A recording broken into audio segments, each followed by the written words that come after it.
new DJM 900 Nexus is our replacement for the popular DJM 800 club mixer and adds the Pro DJ Link connectivity, updated quantized effects, and superior connectivity with software. The 800's probably been around for about 5 years now, and it's been sort of the industry standard mixer as far as I'm concerned. I think it's lasted really well, like you know, the effects and the sort of layout and everything. It's all yeah, pretty ergonomic and easy to understand. A lot of people can get on and use it straight away, even if they've never used it before.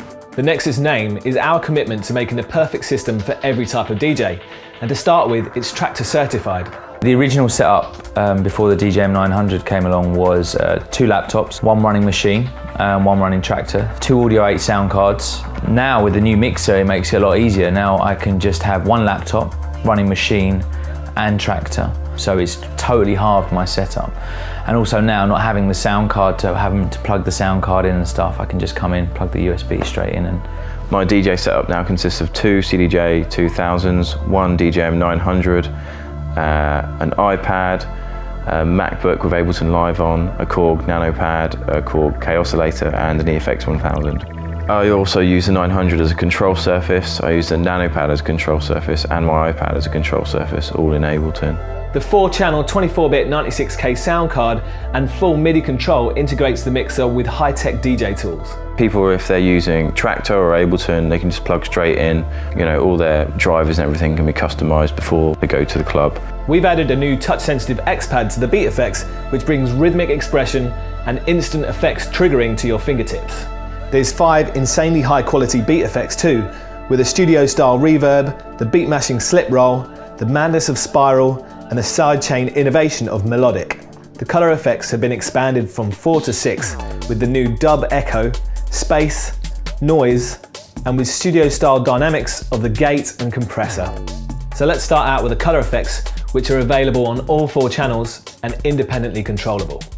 Well, the whole thing about the mixer, I just love the whole layout. I love the filters are just, for me, you know, one of the best you can get. You know, I've always been obsessed with the high pass and the low pass filter on it because it's the main part of the way I mix. Well, obviously there's some nice new color effects on there, like the space, which is great for creating builds and like just splashing out snares and bright frequencies. That's also a post fader effect, along with the dub echo, which is also a post fader effect. Drop the fader and the effect still bleeds. The same with the space effect. And of course, you can punch them in and out. So if I grab a nice high sounding snare, get a nice long tail on it.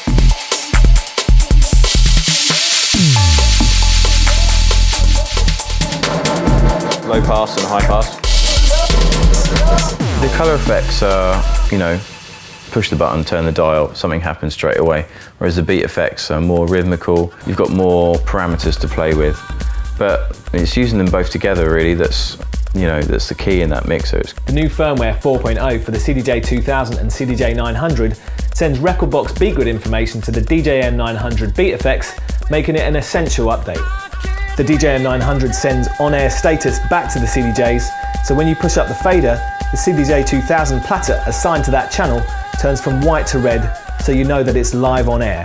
Yeah, it's really easy to update the CDJs. I do it in clubs all the time. You know, even when the person before you is playing, it takes literally 2 minutes and 15 seconds. So you can update the player while their last track is playing and be ready to go. Once you've updated to that firmware, everything will work perfectly in sync with the 900, so all your quantized stuff will work. You just plug a LAN hub into the back of the mixer and plug your CDJs into that with some LAN cables.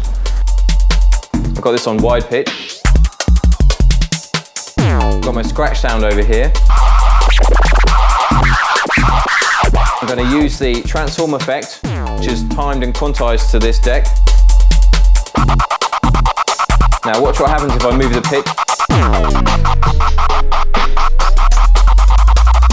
The effect stays in time.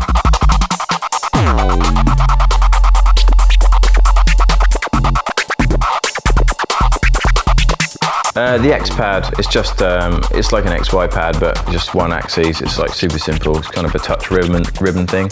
On the 800, you'd get your beat bar buttons, set it to the right measure, on whatever particular effect. So you're doing the roll, you'd set it to an eighth, or you know, if you wanted to repeat one bar, you'd set it to that. But with the touch ribbon, you just, you know, you literally just touch it in a corresponding place, and straight away it's engaged. You don't need to actually engage the effect with a yellow button. As soon as you touch the strip, the effect's engaged.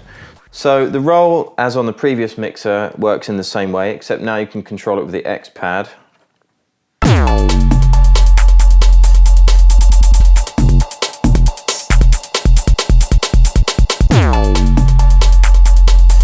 And what I like to do is use it to do little fills or little breakdowns, and combine it with some of the colour effects here,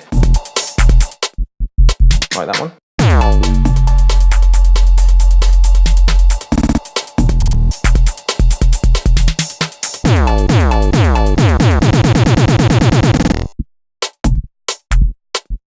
So you make your own little breakdowns, and then you can just take little sections with the roll. So we get those little snares next time they come around.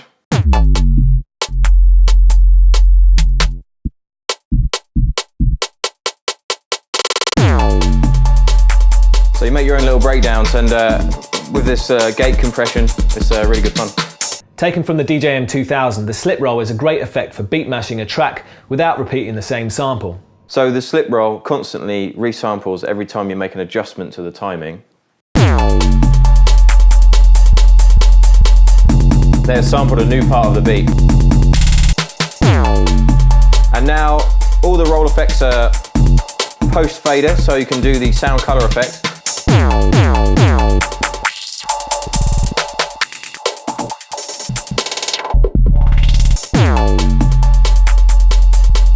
And I like to walk my fingers across it. 1, 2, 3, 4. Just to make these little fills on the drops. 1, 2, 3, 4.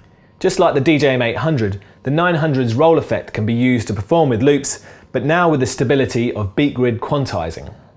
Now that we're using the roll and it's quantized, I can time some scratching to this deck and loop it in time. So 2 bars.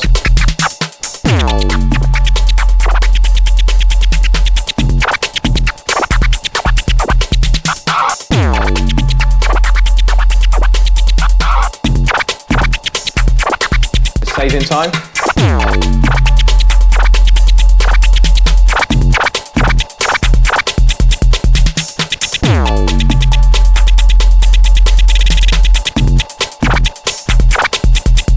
And of course, it's all post faders as well.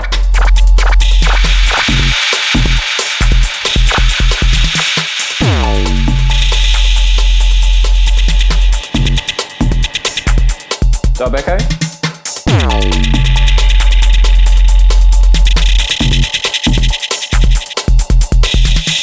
The reverb's totally different. I mean, the whole sound of it's completely different. And also, because you've got the X pad now, you can control the frequency of the reverb, and then with the beat bar buttons you control the size of the reverb, so you control the room size, or you know, sort of, or how big the reverb sounds. So you can whack the frequency up, get a high pitch reverb, you know, again post fader, so if you take your finger off you're going to get that tail that bleeds into the track, and with that tail, or if you turn the depth all the way around and cut the original source, you know, you just are left with the tail on its own. You can change the room size and get that weird sort of pitching effect. You know, it's brought the reverb way up to date. It's massively improved on any previous reverbs that have been on Pioneer mixers.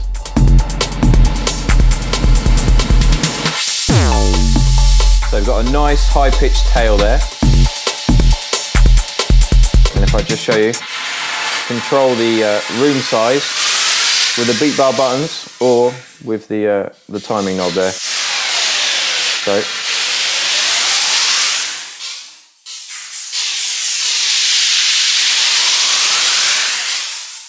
well, the spiral is a little bit mental, but it's great fun. It's kind of the rock band effect. So the spiral is like a tape delay that's gone bananas, and it sounds a bit like this. It's pretty gnarly.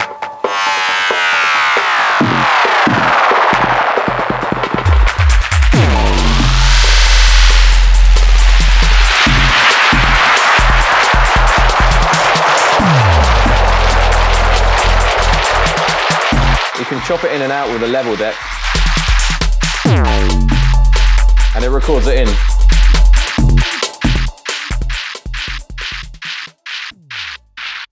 The melodic effect is a sampler which responds to the peaks of the underlying music. It was the one effect I thought, what? How do you use this effect, you know, in a useful way? But I just persevered with it and mucked around with it, and I think that for me, even though it was kind of the most awkward one to get to grips with at first, it was kind of, you know, the most satisfying to use in the end, and the most interesting. To get the melodic effect sounding quite funky, to get the cowbell, we snatch it with the yellow button, but then I switch to the X pad straight away and change the pattern.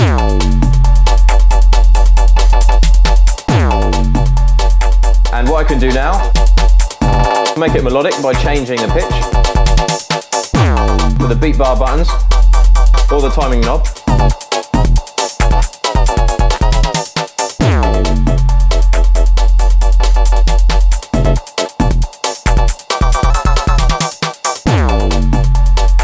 And what you can do is I've got my sound color effects on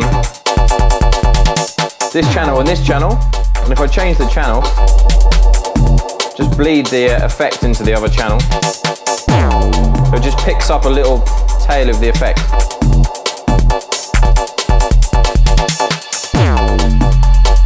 Now if I go all the way down,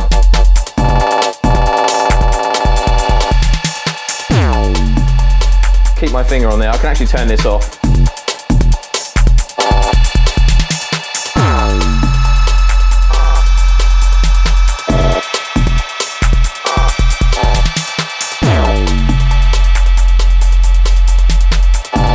I can use the dub echo as well.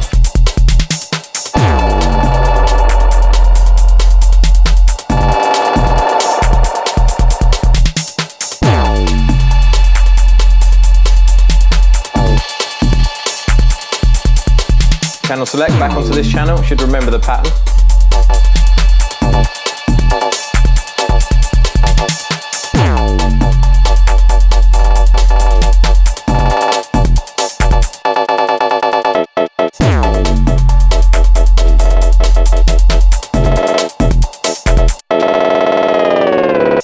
Along with all these new effects, the DJM 900 Nexus has also adopted some features from the DJM 2000, like our best audio circuits yet, operating at 32-bit.